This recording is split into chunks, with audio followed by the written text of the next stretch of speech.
Skip to any of these timestamps to go right to the tips. Until then, here is a short introduction to how this video was made and its purpose. This video was made as a foundational piece to an Expert L4D 2 guide video I'm working on, but highly recommend you check out once it's uploaded. I've played L4D 2 Expert Campaign for a very long time and wanted to make a video to share some of my knowledge. My approach was to record myself doing an expert playthrough of all of the official campaigns, all of which can be watched individually. But during this time, I paid a lot of attention to what my reoccurring and key thoughts were, and then would mention them whenever I felt that they were relevant teaching points. Then I dragged them all into Premiere, isolated some of the more key pointers, and then sorted them by what I believe is ranging from beginner to advanced level tips. Timestamps will be provided for each section. So without further ado, my name is Normstorm, and here are a lot of tips and advice for when it comes to playing L4D 2 on Expert.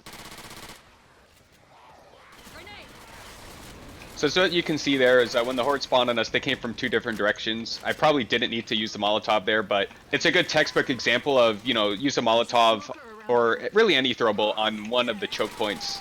Usually when L4D does sick a horde on you, they're going to be pinching on you from multiple angles. And usually when you fight a horde, you don't want to try to do everything at once most of the time. You want to maybe just try to find, the one angle where you feel like you're going to make the most impact.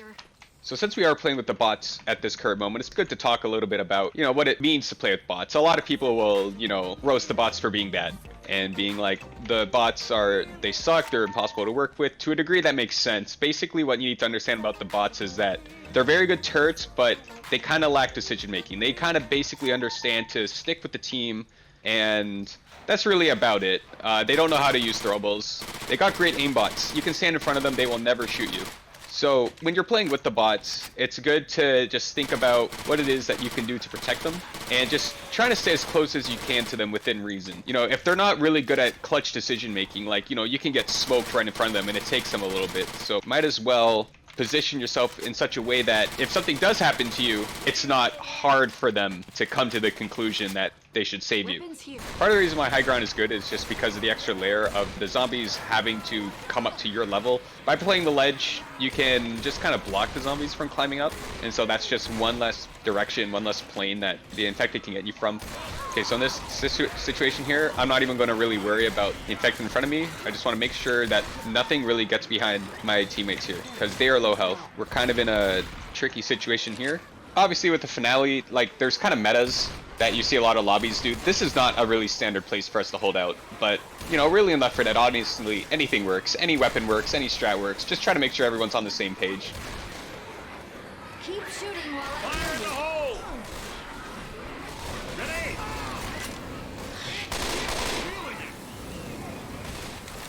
Yeah, in a pinch, if the bots are ever just healing you like that, you can just take out this pills.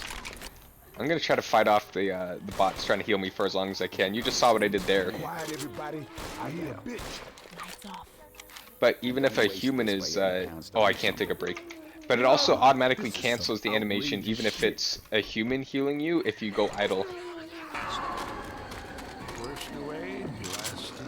Oh, this is really. Come on, get up. Still don't agree with Bill saying that. Assuming that everyone heals are on the same health threshold, if you're the first one to heal, that means that you were the first one to be damaged to get to that threshold. Which also means, assuming that everything stays consistent, you will be the first to die. So basically, when Bill says that, it's just cope. He's just coping. That's something I like to do. I've already checked the room. There's nothing in it. Just close it. When you're trying Expert for the first time and your team gets wiped, really don't sweat it. Because this is a lobby I have beaten so many L4D campaigns. I've had so many playthroughs, but I've had even more failed attempts like that. I've respawned in safe houses more than I have hit rescue vehicles. And sometimes, you know what? That's really just what's best for your run. Just gotta reset in there. You're good, you're good, risky. You're good. No, you're good. You're good. Oh, tank's gonna get me.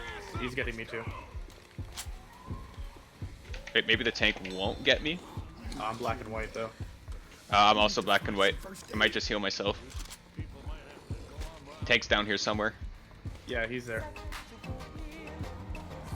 Oh my god. I have defib. Coming upstairs. Coming upstairs. Oh my god. Loop the loop. Loop the loop. I'm healing in the barn. I'm gonna see if there's pills or adrenaline for you here. Watch my back. Nah, I got pills, I got pills. Oh shit, tank's on me.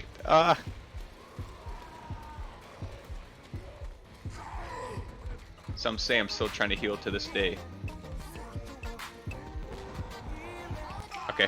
That is one weakness of the tank that played a role really early on there. Even though the tank can outrun you if you're below 40 health, he isn't always the best at kind of quickly navigating through like windowsills and small ledges and all that. So there was a lot of doorways and windows there that I was able to kind of weave around through, and you can kind of shake them off for a little bit, buy some time. Oh, that's a nice Molotov. Very nice Molotov. I got it. Wow, that Molotov single-handedly made this one of the easiest runs I've ever seen. And that's part of why I love this game. I've never seen anyone just throw a Molotov there. And this is my first time seeing someone do that after like 1.3k hours of playing this game. And it's just, for a game as simple as Left 4 Dead, there's always a little something. You know, you can always learn something from someone, even if you think that you are an all-knowing entity. There's always going to be someone that knows something that you don't. If you block a player, they won't be able to rejoin your lobby. Ever. And lo and behold, the most riskiest pipe bombs you can throw here. So part of the reason why this is nuts is obviously they can come from all angles and it's the sugarcane. But also, it doesn't matter that this isn't on realism. That's always what happened.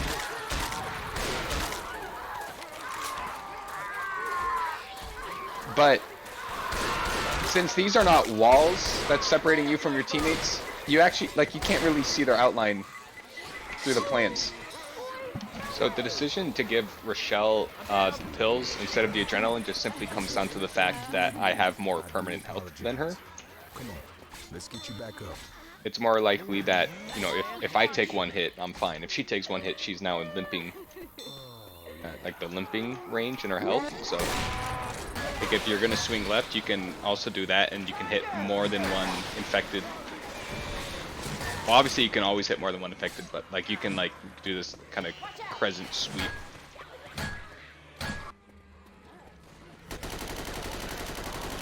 Ooh, behind and in front.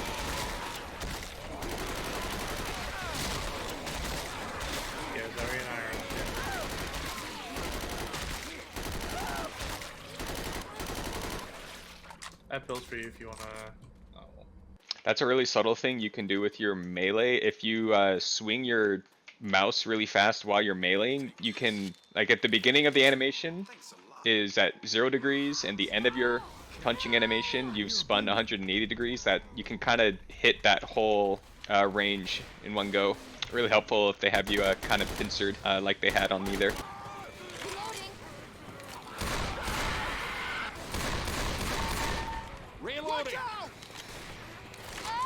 So, there's a lot of times where I'm just really quick to prioritize a special infected. Obviously everyone should do that, but it always helps to just pay attention to the audio cue. I mean, you probably know this, you probably heard it a million times, but usually like, the second I hear a special infected, I'm either trying to look in the direction that special infected sound is coming from, or I'm looking straight at my teammates. Kind of depends if I'm hearing like an attacking sound or an idle sound or something like that.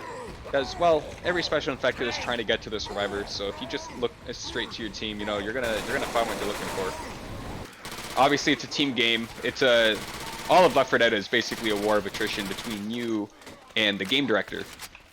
And the game director wants to sick these special infected and these hordes on you to slowly whittle you away. They're not really trying to completely team wipe you in one swoop. They want to try to butter you up first.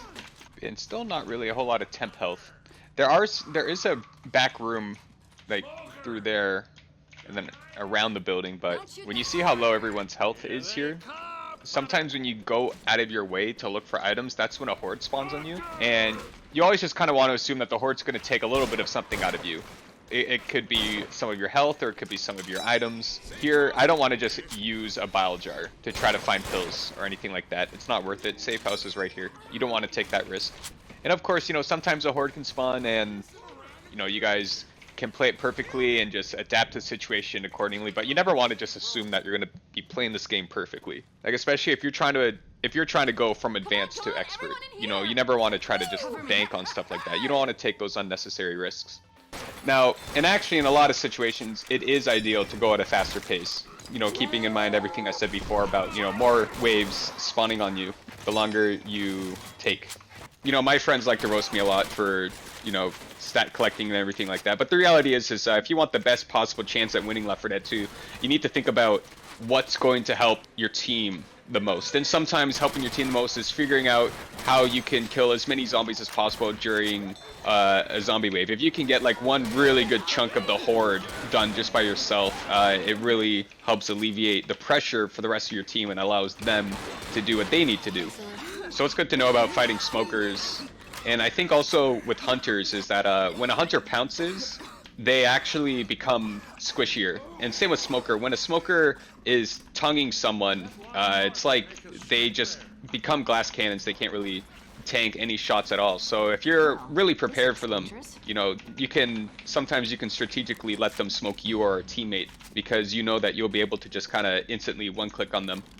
So what's important to know is during that horde, the way I played that out the way I did is they were kind of pinching from both sides here. And so what the idea is you kind of don't want the horde to come just to completely sandwich you like that. Obviously, they're going to come from more than one direction, but if they're sandwiching you, then that can cause a bit of a problem. Also, especially depending on what special infected you're dealing with. So what the idea was there was just to push to one side or the other, just to kind of reposition and pick a better fight. The fight we ended up picking up there was we were able to kind of get a good corner and just kind of reset so that the infected are not necessarily coming from behind us at any point. Also, by staying in the back, it helped me be able to kind of protect the bots a little bit. A pipe bomb like that is good. Maybe it doesn't get all the infected, but it does kind of help bring them out of hiding at the very least.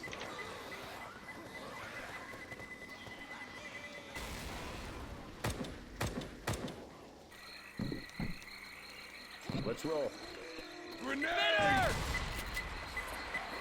That's a good pipe bomb that Coach just threw there. There's no horde or anything, but since there's just so many areas where these infected can kind of just come out, it just kind of draws them all out a little bit. It's kind of like entering a new room. It's also a little whack that I'm playing on the ping that I'm playing with. I just chose an official dedicated, so we're playing on not ideal ping.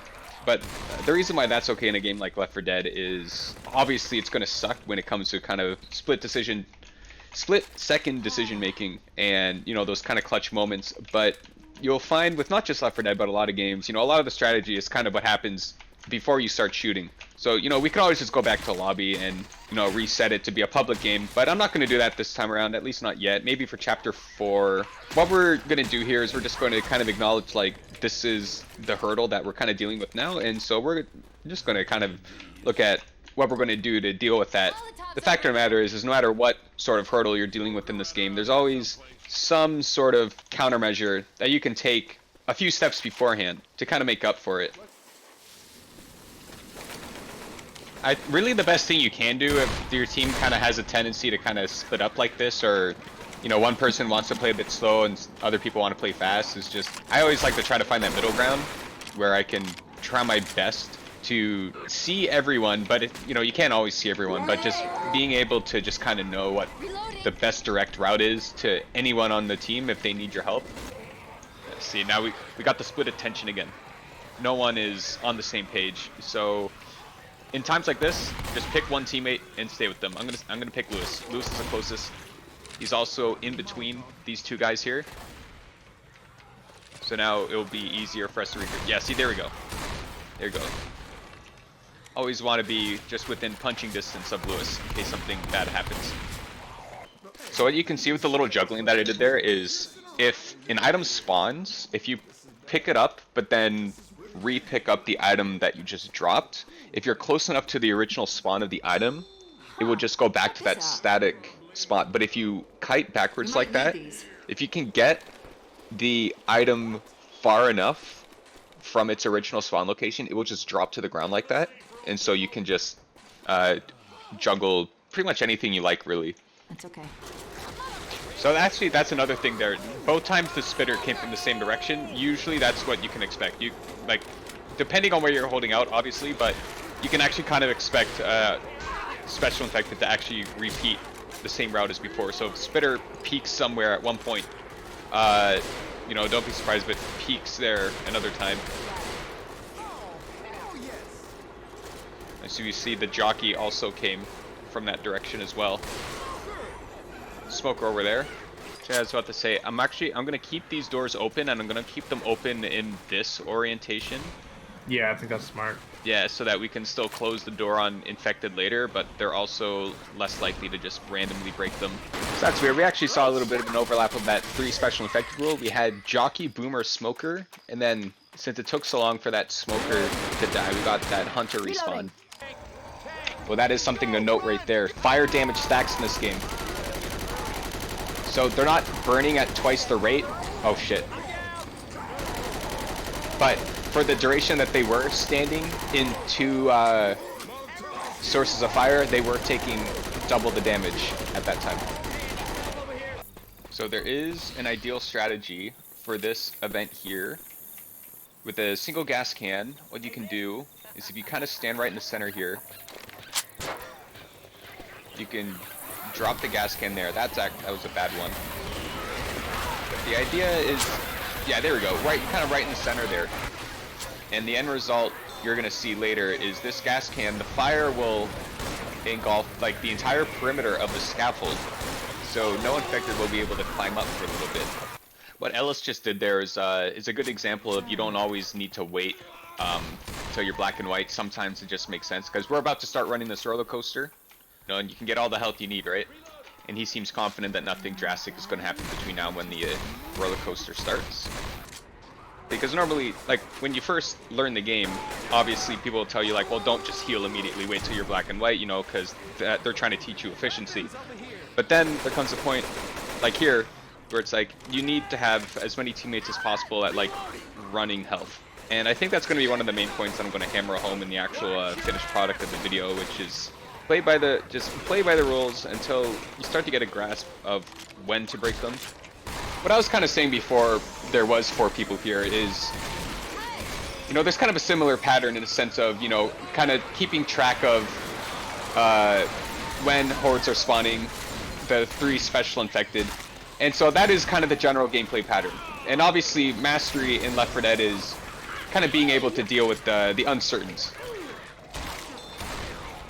And Bill is, and there's no real safe spot from the angle that guy's shooting from. And when you're playing with more unpredictable factors such as 3 other humans, you learn pretty quickly that, you know, there's different needs for every game based on what everyone's tendencies are and what they do. And the best way to master Left 4 Dead is being able to play off of what the rest of your team is doing and being able to cover for the weaknesses that they have.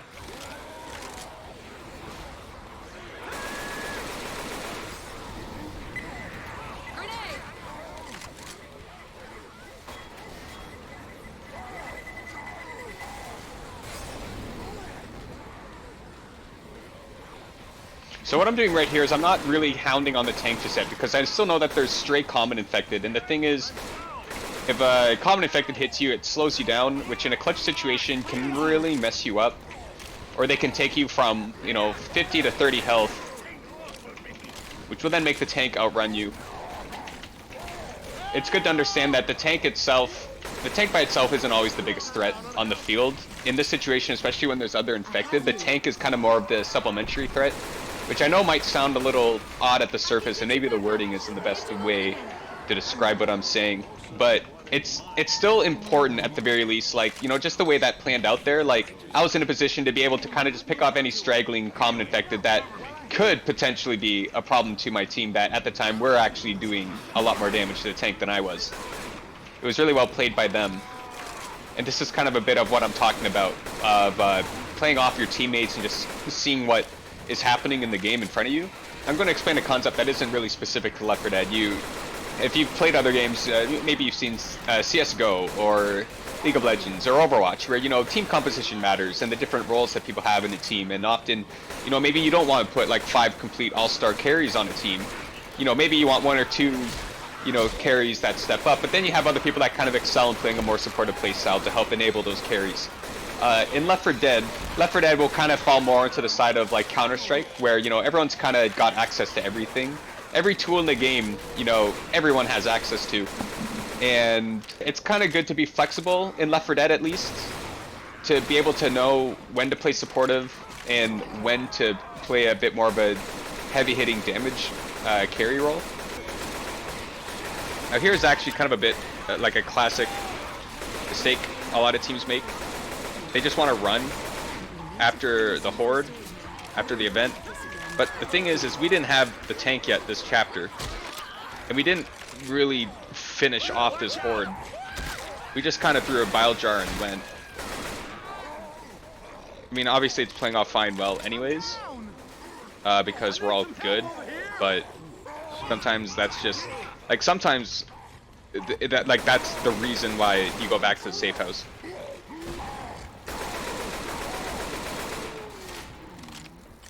But of course, in situations like that, you always want to deal with the horde first. I know people in versus play like this, but basically the idea of the tank being like the be-all end-all and like the absolute super killer, yes, but better if you kind of play a little bit more slow, and a little bit more at a distance, because you kind of want to want your team to sort of pepper them up first, or at least divert their attention first, because a good coordinated team will always take down a tank. But if there's, you know, if there's pandemonium going on, there's a lot of other things that they need to turn their attention towards. So you want to do that first. Generally you want to deal with the tank last. You can help it. Grenades here. Like for example, you decide to ignore the common infected there, you start to attack the tank. Well, the common infected are eventually going to catch up to you. They're going to start auto-attacking you, you're going to get in-capped, or you're either going to be slowed down to the point where now the tank can't catch up to you. Hide away from the tank, push towards the common infected. Everyone's getting split up. It's usually in dead center, it's, you know, you got everyone as a group where you got like the 2 and 2, and that just seems to be the unwritten code.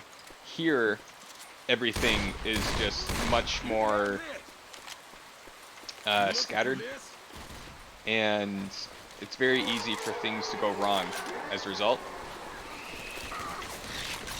So what I'm doing is I'm just kind of staying here in the center where I know it's safe, and I'm going to take the longest range gun that's there. Now the SCAR and the AK is kind of the same, but I'm just using the SCAR because I haven't really used it this campaign at all, but just putting myself in a situation where I can go where I'm needed, you know, to be able to just kind of keep a tab on where everyone is, and then kind of just react from there. And if there's any, you know, super clutch situation, usually the answer reveals itself pretty quickly. So by watching that one corner there, honestly, I really didn't contribute too much, but it's still good practice anyways, because you ultimately never know where zombies are going to come from or what's going to happen, and it's good to be able to just sort of have that information to be able to keep looking there.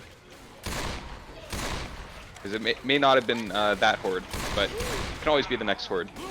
And as well, I mentioned this, I think at least once in the No Mercy one, but sometimes just being in a position where, you know, your teammates have got it, and it's all well and good, you don't have to worry really about it, but just being in that position to, you know, if anything does get dicey, you know, you are there, you are an extra layer.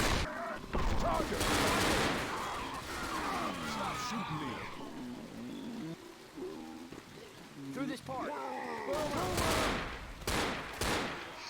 So the reason why I didn't focus on the charger there was because I knew that, I mean, and versus players probably understand this better than anyone, but the charger went in first, and the boomer is like a perfect follow-up to an attack like that. And since I knew that it was just the charger, and I didn't see any other special infected or infected surrounding there, since I heard the boomer, that's why I directed my attention to him, because I knew the team had the charger. It was a matter of trying to shut down any sort of follow-up that boomer could have had.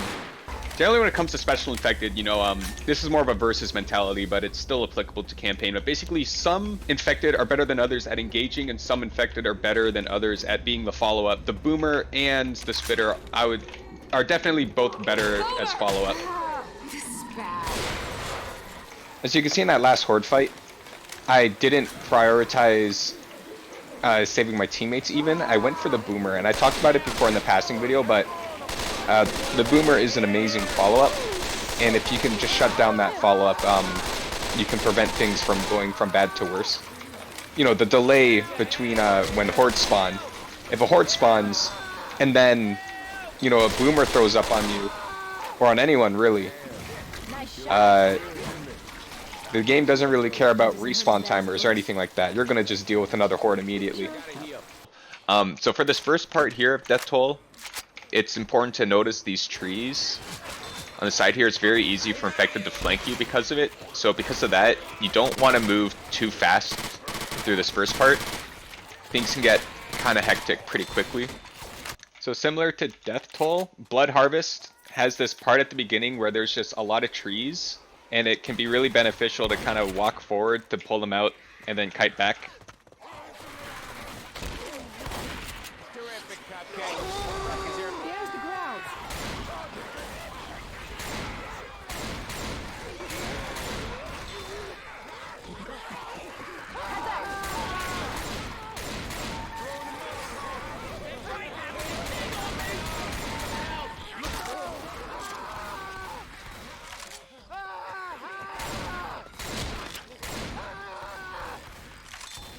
Don't mean to be picking on you.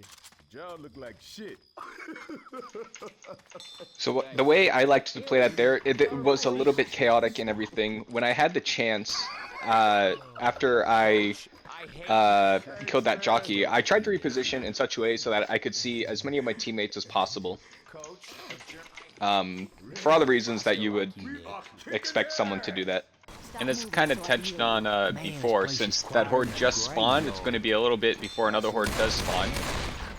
There's also a maximum amount of infected that can be on the map at a time. So if there aren't, like if you've killed a bunch of infected and it's time for a horde, the game will spawn a whole bunch of new zombies. But if there are infected on the map and a horde spawns, then that horde will consist of most, if not all, of those zombies that are on the map. So either way, after a horde, there's definitely this grace period where you can, you know, heal, regroup, but also make significant progress on the map. So we hear the witch ahead, so we don't really want to push here. And ideally, you know, you don't really want to push a horde if you don't have to. You know, here we're in a perfect position where we can just let the horde come to us. We don't really, you know, usually in a lot of cases, if you're making someone come to you, you're in the position to kind of catch them out of position. So actually, here's part of why that didn't work. So infected will never really spawn in an area where you can see them, and since the bots always stick close to you, the infected can really spawn from anywhere that's quite far away. And since the plan there was to actually kind of run quite a ways back, obviously, you know, the infected spawned infected. Yeah, the game director spawned infected where we wouldn't see them. And in that case, it was the closest corner. A lot of this game is just kind of seeing what others are doing and then reacting based off that. So Nick got in-capped there a little bit running ahead. And what I did is I didn't rush straight to him, because I instead opted, well, because I just wanted to get more information on what exactly is going on and what the infected situation looks like. Besides, if I rush straight in there, then I'm at a risk of getting jumped on by special infected, or even just taking unnecessary damage from a normal infected. So by just kind of waiting off to the side a little bit and just killing some stragglers and waiting for the rest of the team, it's just a more safe way to make sure that Nick gets up on his feet. He was going to live either way. Like, there's no way that we get wiped there, but it's still just something to point out.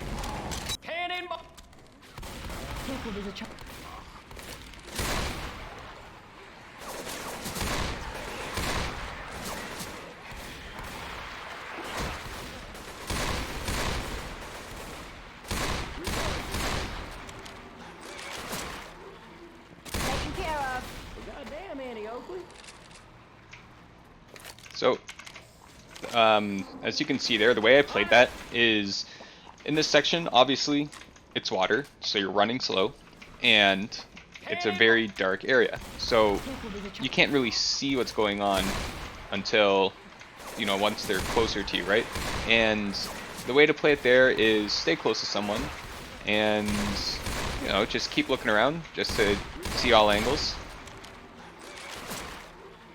Taken care of. So the thought in my mind right now is you can see we kind of have a bit of a 2-and-2 situation. During that time, my priority was actually protecting Lewis, because it's easier for me and Lewis to look after Bill and Francis, but it's not as easy for Bill and Francis to look after us. So if something happens to us, if something happens to me, I need to rely on Lewis. And if something happens to Lewis, he's relying on me. I can get you So even if Francis and Bill, you know, they take damage or anything like that, I still need to recognize that I can't protect the teammate. I can't protect my teammates if I'm down, and I need to ultimately protect myself first. It's like, you know, you got a whole lot of zombies swarming onto Francis and Bill. You have just the 1 or 2 behind Lewis. I'm going to prioritize the 1 or 2 behind Lewis. So you see here, not rushing too far ahead. It's good to be able to hold out a bit. The horde is going to naturally kind of die, you know, literally come in waves.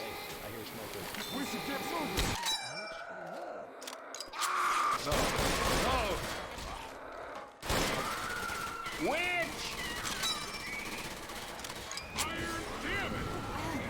Grenade!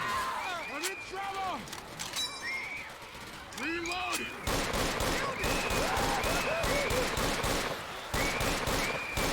Reloading!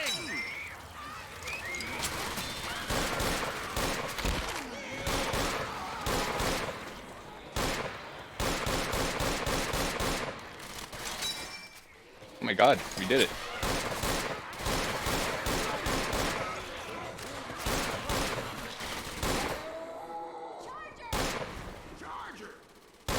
So 2 huge things happened there. First was the bile jar that I threw, but the second was also my teammate lighting that witch on fire. Lighting the witch makes her switch aggro to whoever lit her on fire. So he was able to get the witch off of me. I may or may not have lived either way. But clearly that guy knew what he was doing and he knew how to kite the witch.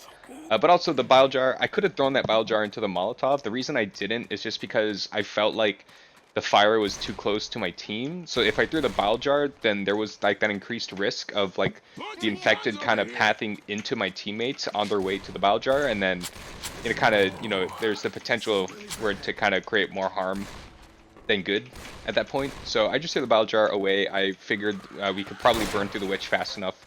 The bile jar lasts for like, I believe it's like a whole 15 seconds, so it's pretty cracked. If you can't kill a witch in 15 seconds, you know, you've probably got some bigger problems.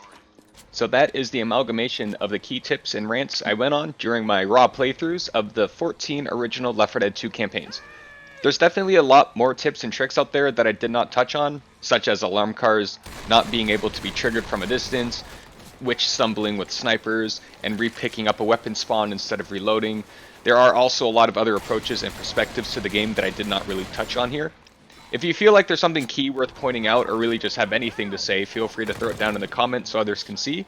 I can't give an exact timeline on when my final guide video will be released. I want to say within the next couple of weeks and sooner rather than later, but to be honest, all of this is being done as a back burner passion project that takes less priority than, you know, my real life job and other areas of life. So we'll see, but until then, be good to yourself and see you soon.